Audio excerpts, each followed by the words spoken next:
Hello dear students, welcome my YouTube channel. आज के YouTube session में आप सभी का स्वागत है। जैसा कि आप बोर्ड पर देख रहे होंगे, हमारा आज का टॉपिक है संख्या पद्धति।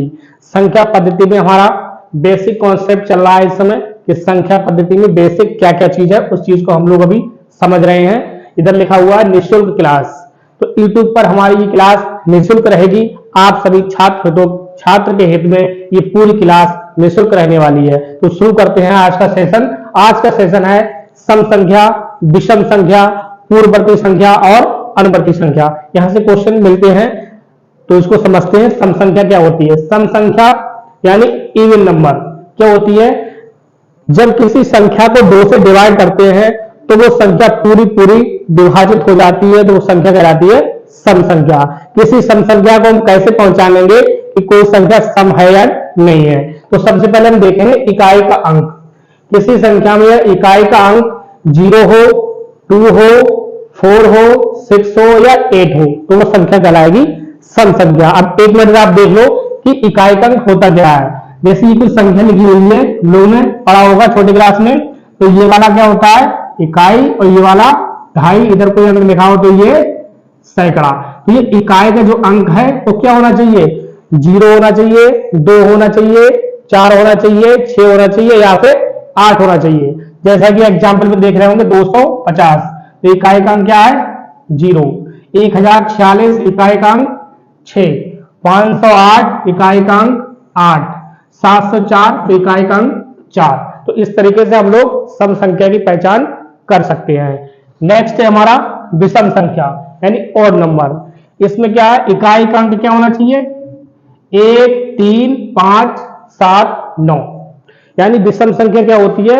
2 से भाग करने पर कोई संख्या पूरी तरह विभाजित ना हो, शेष बचे, तो वो संख्या हमारी कहलाती है विषम संख्या। विषम संख्या को हम पहचानेंगे यदि किसी संख्या का इकाई का अंक 1, 3, 5, 7 या 9 है तो वह संख्या कहलाएगी विषम संख्या।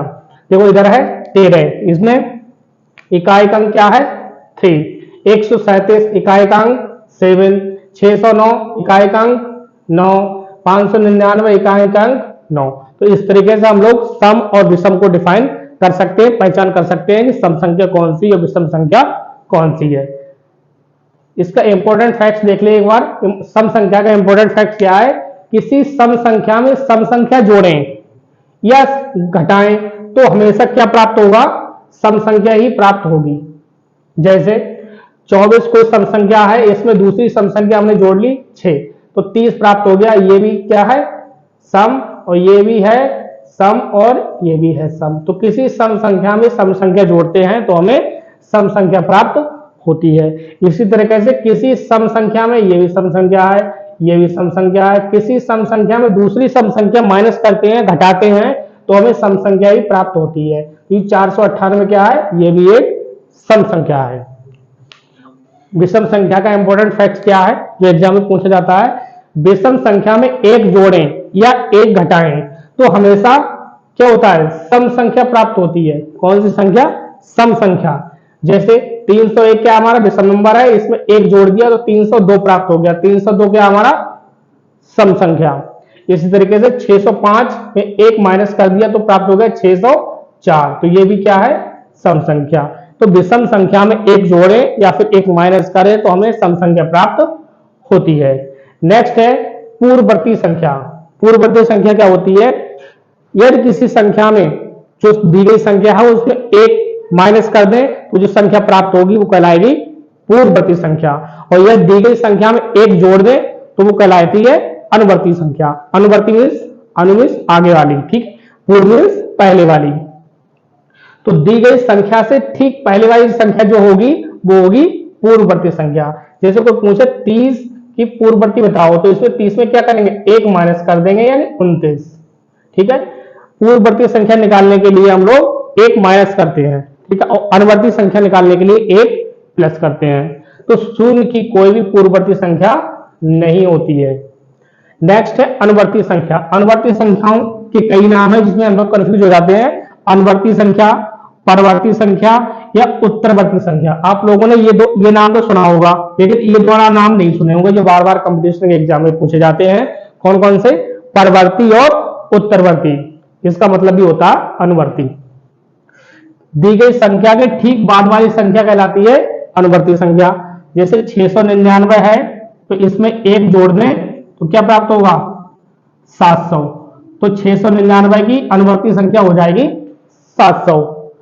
अब ये कुछ क्वेश्चन है जो एग्जाम में पूछे गए हैं, इस तरीके से एग्जाम में क्वेश्चन पूछे जाते हैं।